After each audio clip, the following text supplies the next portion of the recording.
Hello, hello, hello, and welcome to today's episode of Her Version. This podcast is dedicated to sharing stories of struggle to triumph, a platform that allows individuals to tell their truth in order to inspire and uplift others. For those of you that are new to this podcast and like content like this, make sure you hit that subscribe button, follow, like, and share. I am your host, Sabrina Victoria. Let's jump right in.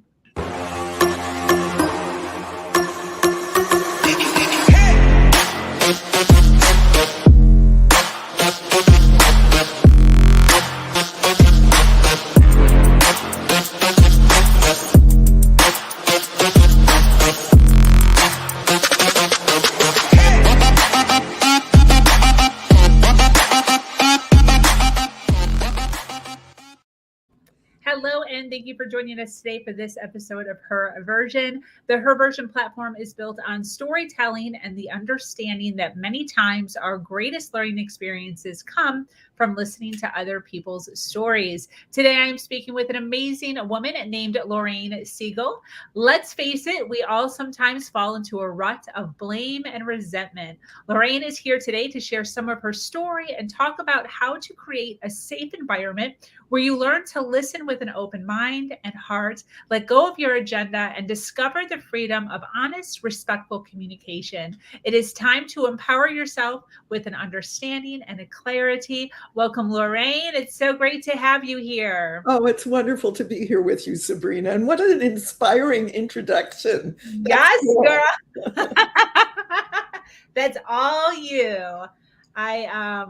I so appreciate you being here, taking some time out of your day to sit down, share some of your stories, some of the awesomeness that you bring to your world and your community. So I'm super excited to dive in. First of all, tell us where you're from.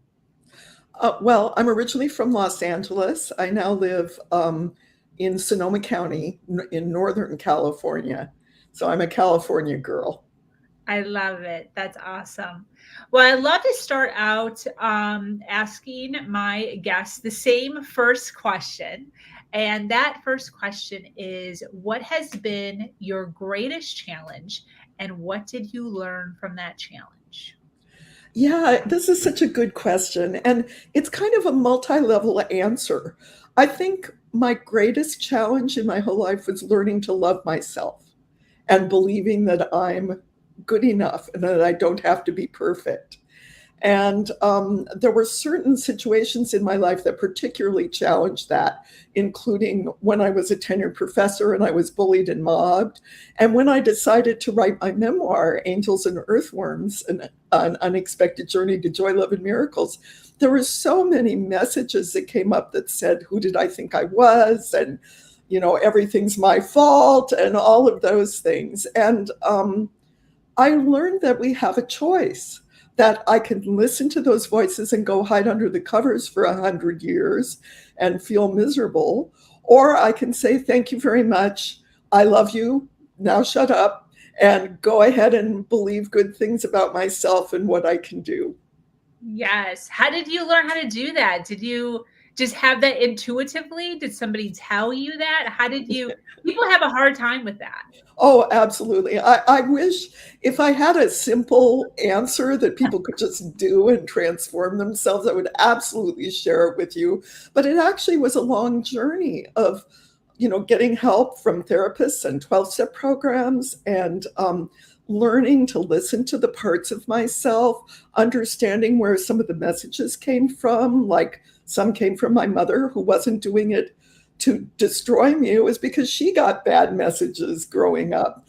And over time, I've been able to consciously turn to gratitude, turn towards affirmations of love, and really believe in the power of making mistakes and that I don't have to be perfect to be a lovable, useful person in the world. Yes, I love that. When did you come across personal development? How old were you?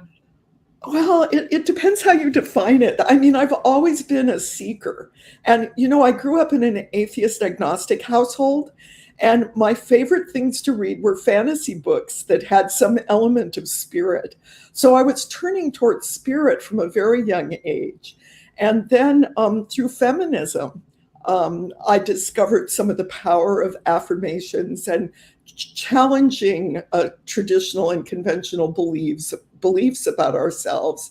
And in therapy and other things that I did, I actively created and sought out affirmations that would help me change how I saw myself and the world. So that's how it started. Oh my goodness. Any brothers or sisters? I have one sister. Is she similar or is she? I have to say, we took the basic dysfunction of our household and ran in absolutely diametrically opposite directions with it. So we're extremely different people. I think we share a love of reading, and that's about it. Oh, has she read your book? No. She needs to read the book. Tell us the name of your book again. I love it. It's called Angels and Earthworms, An Unexpected Journey to Love, Joy, and Miracles. And then tell everyone how you came up with that, because it's so great. It's kind of I was in therapy. This was a long time ago. Yeah. And I did some amazing work with this therapist on learning to love my inner child, of connecting with the divine, on loving myself, doing affirmations. And one time I can't even remember what, but I'd made some stupid mistake about misunderstanding other people that I had made several times before and she had witnessed. And I said to her, but Abby, I didn't want to keep making these mistakes. I wanted to be an angel of light. And she looked me right in the eye and she said, then what would you do here on the planet with the rest of us earthworms? Hence angels and earthworms. And then it stayed with you for how long? That was like, how long did that stay with you? How many years until you wrote the book? Oh, well, I started the first glimmer of the book 5 years ago. And do you want to hear the story of how I started writing the book too? Yeah. Okay. So I do self-guided visualizations, and I talk to the goddess, and I walk on the beach with her, and I listen to her wisdom. And so I was doing this, and all of a sudden, this little being popped into my head, and he looked like a cartoon characters from the 30s. And he had a face and body of a golden book with big eyes and a mouth and skinny arms with white gloves and skinny legs with black shoes. And he pumped his arms up and down, up and down, up and down, and said, write me, write me, write me, write me, write me. So I called him Bookie.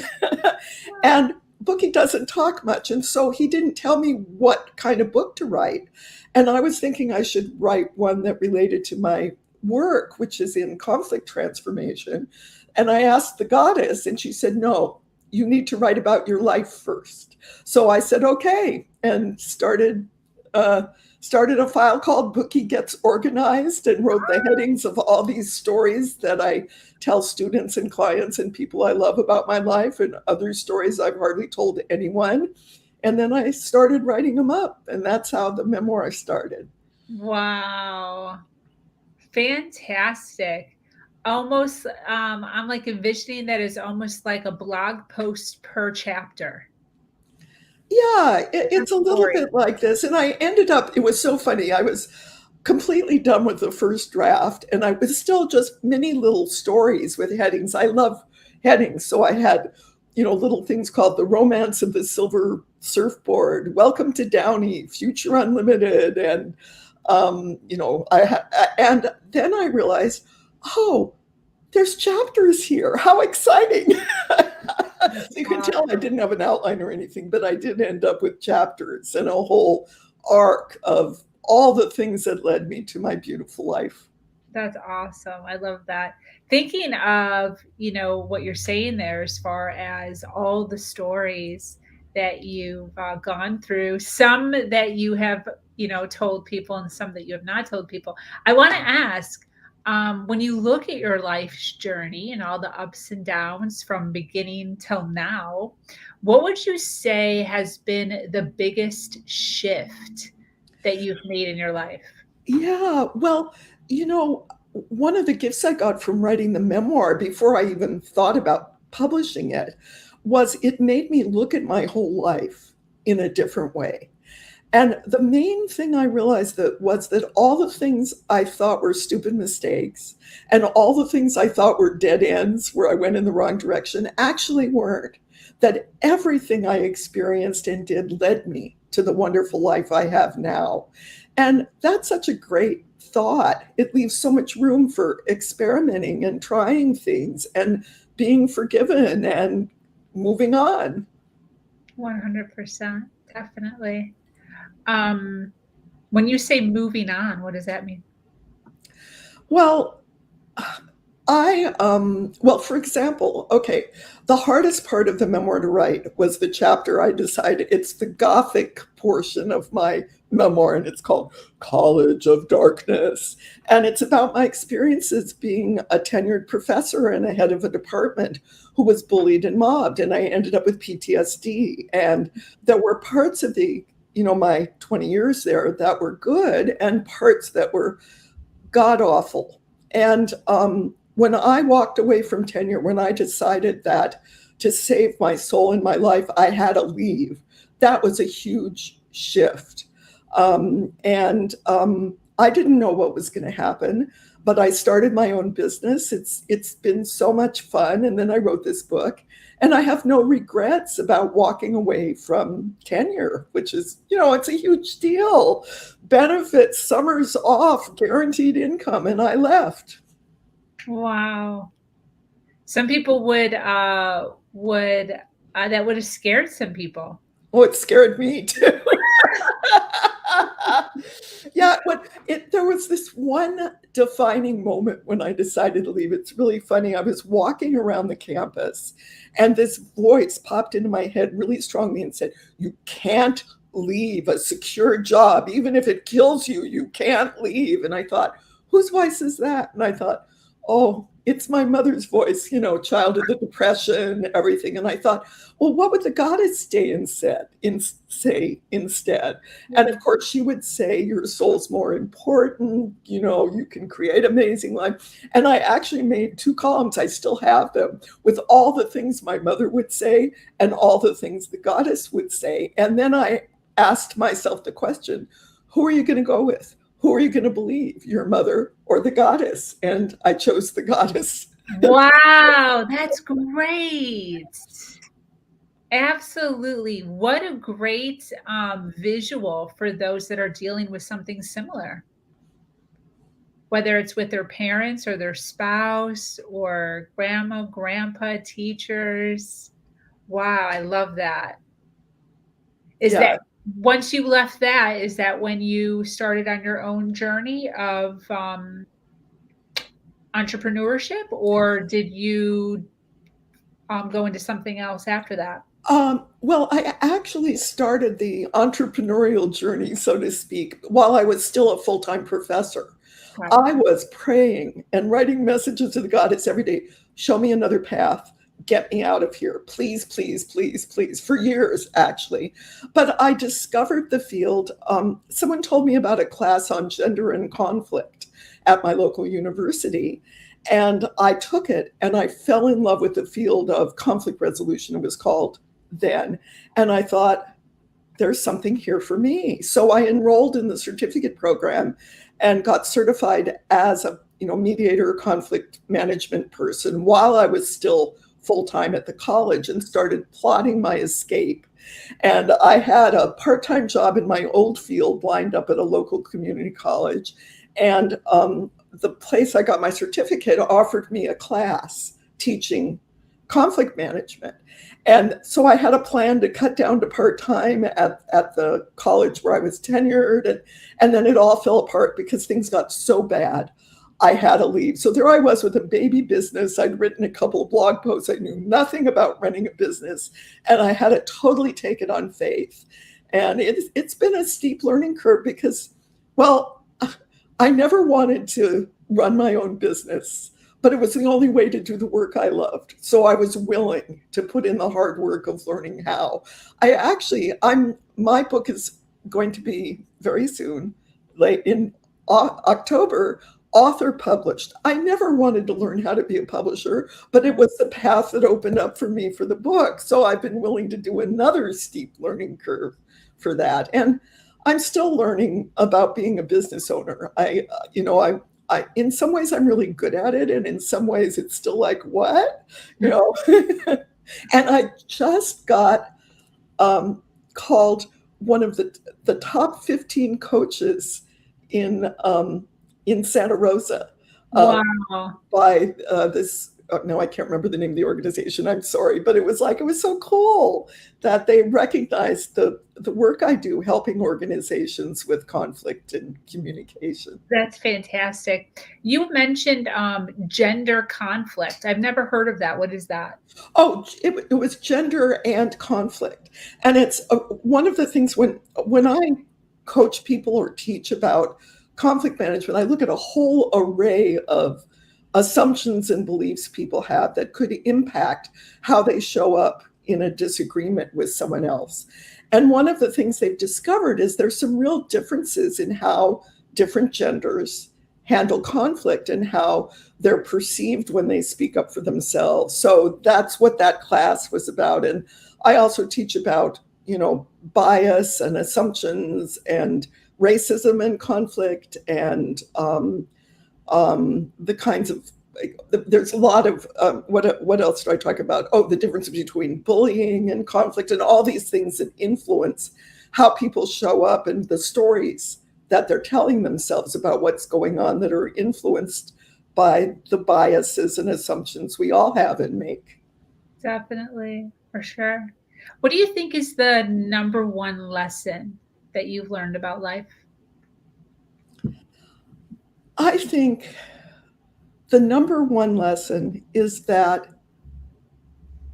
we have a choice. There's lots of things we're powerless over, but we have a choice about our attitude towards what happens to us, about ourselves, and about life. And if we turn towards the light, if we choose to believe that we are good enough, that was one of your other questions that I liked. If we choose to believe that and choose to come from compassion for ourselves and others, we can do almost anything. Yeah, definitely. Speaking on that, at what point do you think someone is good enough? Okay, I have a quick answer for this. Okay. You are good enough when you decide you're good enough. I am a perfectionist. I could go forever feeling like I haven't done enough. I don't have enough credentials. My website isn't good enough. My graphic isn't good enough. I'm not good enough. My body isn't good enough. It can go on forever. So I think I have to decide and affirm over and over, I am enough. I do enough. There is enough. I am good enough. Because that's not about perfection. So Yeah. we're all good enough. Yeah. Do you deal with that a lot with your clients as far as not feeling good enough? Absolutely. Yeah. I think that one of the things I do with my clients is I love them. I help affirm the difficulty of what they're going through and give them the message that they're okay, and ever so gently point out ways they could be doing things better. Yeah. Both of those.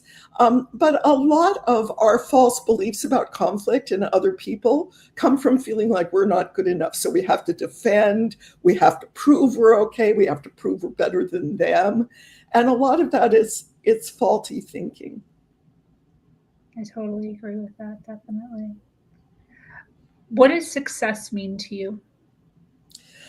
I think that success is having fun, doing work that has meaning and value, and believing you're good enough.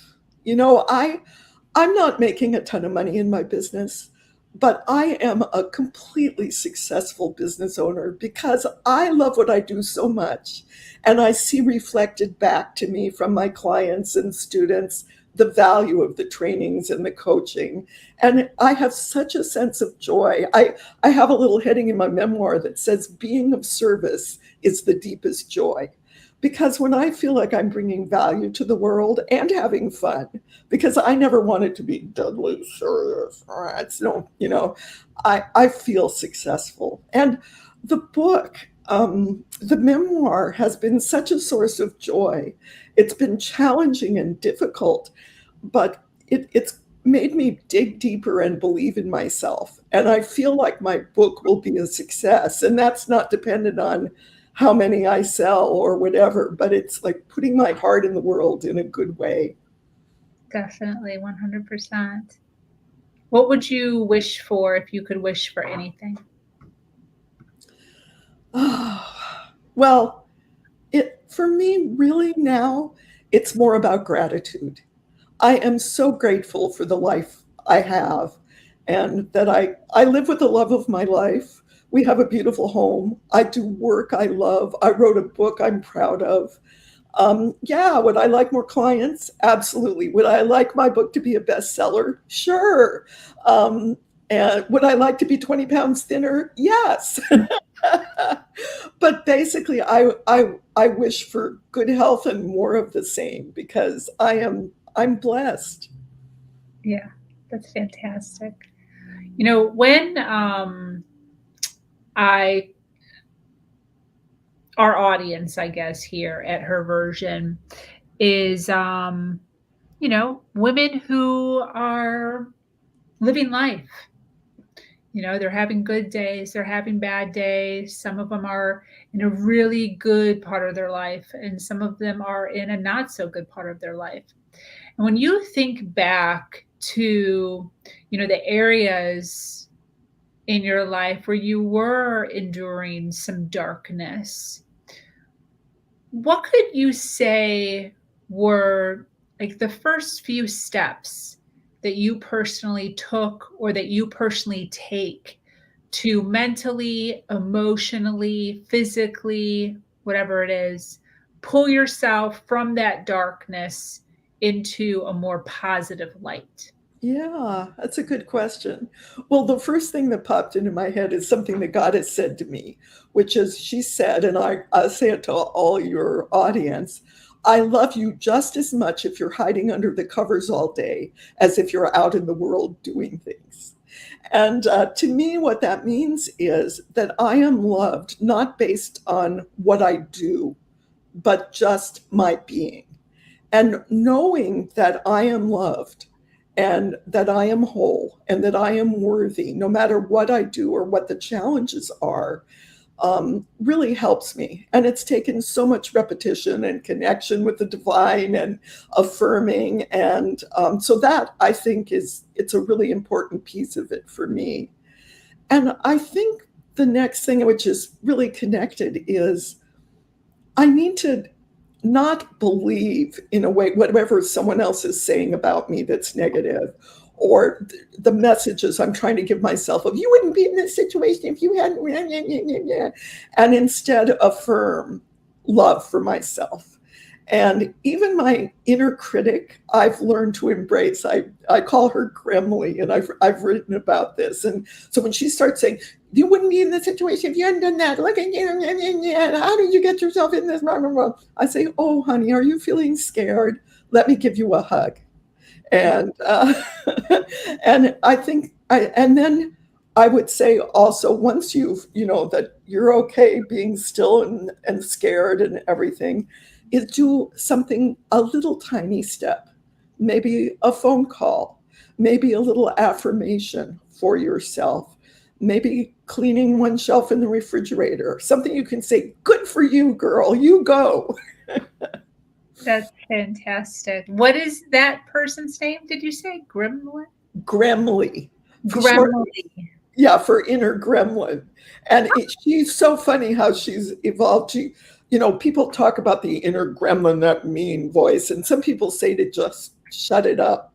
But I started dialoguing with her instead. And one time in self-guided visualization, I saw her as a little girl and she was wearing this big, dark wood, bad gremlin mask. And I said, oh, honey, aren't you hot under there? Can we take it off? So she let me take it off and wipe her little flushed face.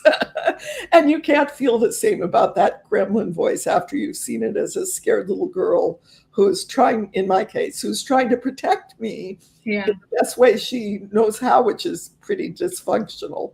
Yeah. This is one thing that, I've really taken in with my life.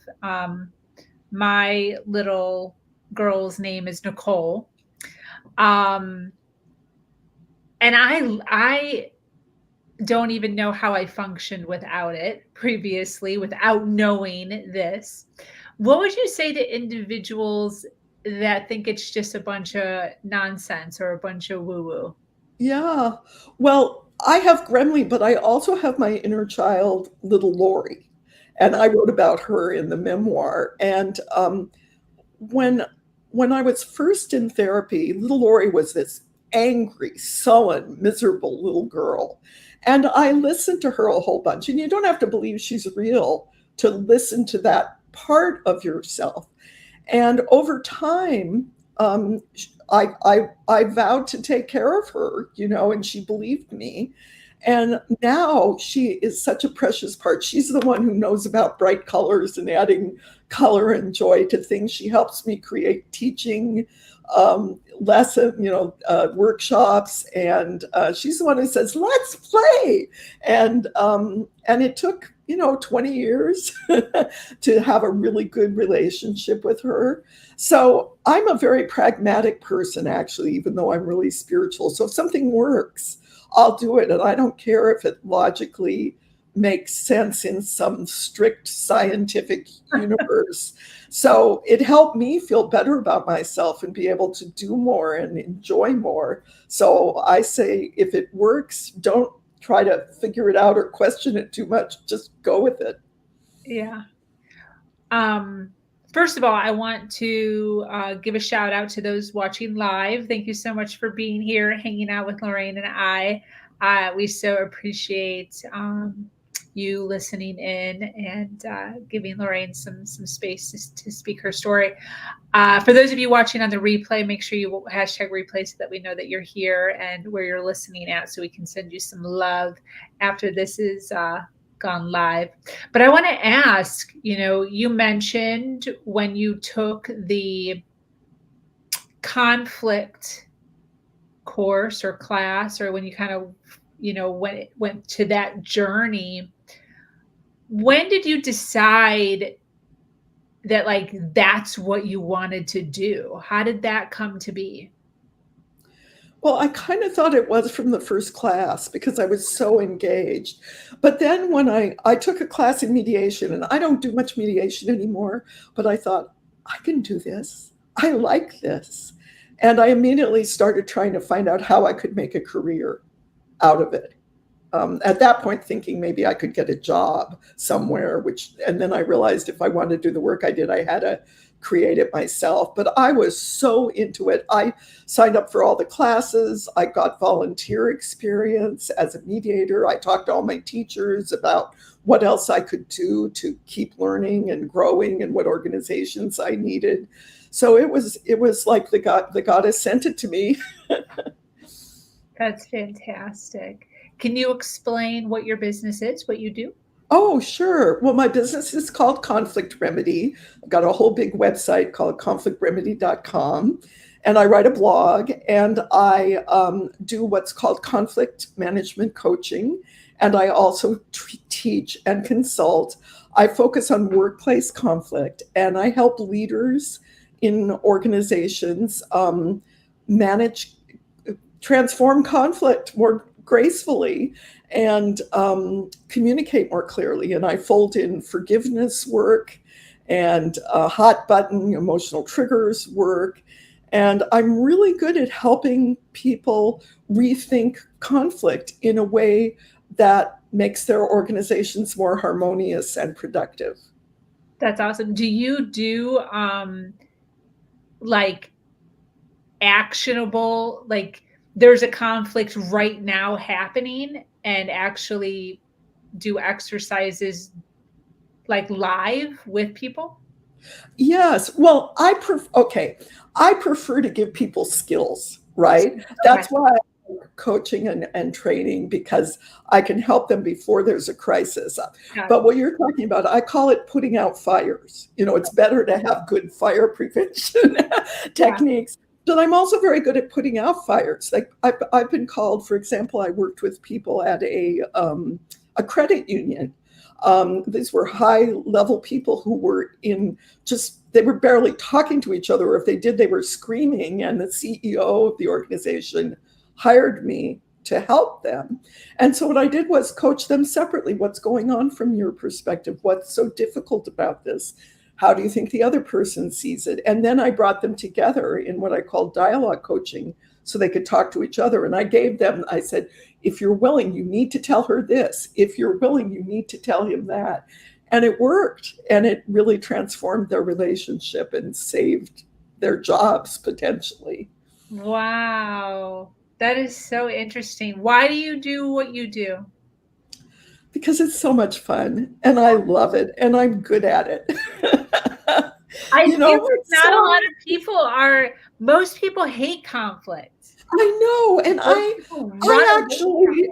don't like conflict either. I mean, one of the reasons I pivoted towards coaching and training is because I don't want to sit in a room with two people who are angry at each other. I have to use all my skills just to keep them from flying across the table and choking each other. But when I'm really able to help people feel validated and to have light bulbs go off and begin to see this other person isn't the enemy, that they're doodling along their own path and not doing it for the reasons that they think, that there are other paths forward, there is so much satisfaction for me in that work. I feel blessed to help people. I worked with this one man, and a lot of it for him, he was this very successful IT guy. And but the customers, so to speak, were complaining about him. And it turned out he was total IT. He just said done. And he didn't know how to talk to people in a way that, if you need help, let me know. I finished it. Thank you. And also he was working 12 hours a day, which made him grumpy. So I worked with him on this. And afterwards he said to me, "Where have you been all my life?" And he didn't mean it romantically. He meant that it really did transform his life for the better. And I felt so good and blessed to be part of that. Yes, that's fantastic. Where can people find you? Well, my main website for my business is conflictremedy.com and conflictremedy.com. And I've set up a landing page. It's going to be connected to my website soon for the book.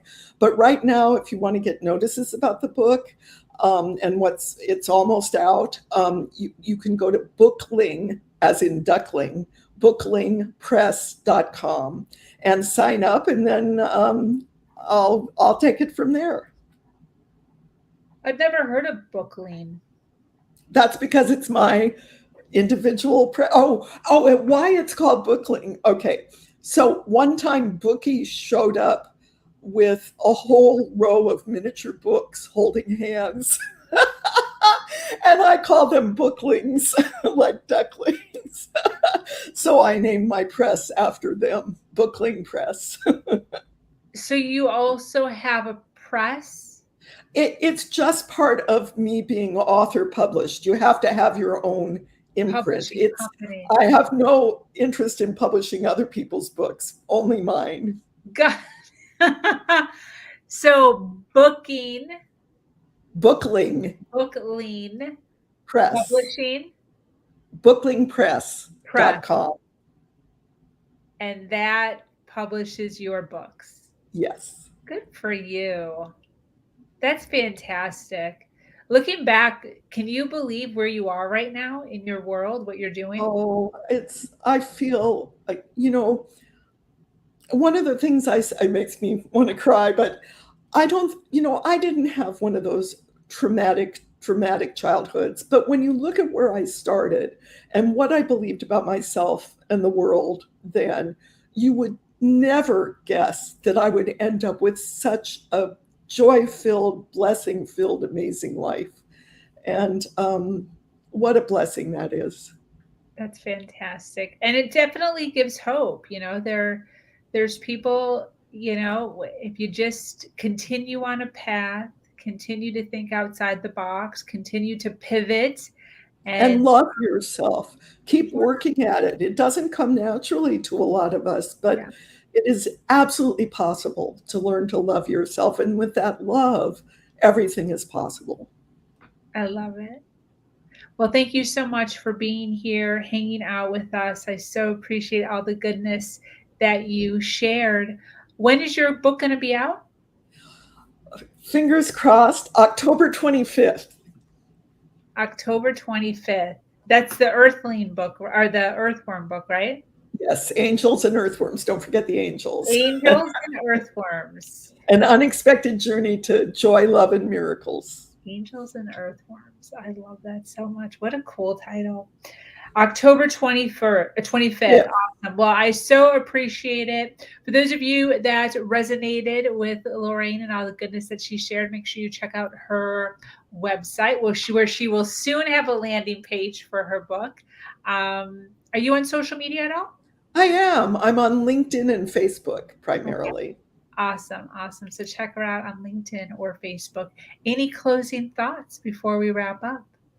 Just that it's been a pleasure to be here with you today. And thank you for all the beautiful work that you do as well. Okay. And for everybody listening, there's absolutely hope. And you can keep moving or continue an amazing life. Definitely. Well, I thank you so much for being here on the Her Version platform. This community is expanding every single day and is filled with females who are striving to do better than they did yesterday. For those of you that are new to this podcast and like content like this, make sure you hit that subscribe button, follow, like, and share. If you have an amazing story to share, be sure to reach out to me or at herversion.life. That is our website. I am your host, Sabrina Victoria, and I'm so grateful to be here sharing a platform that allows people to share their truth and inspire others. As always, do something awesome today.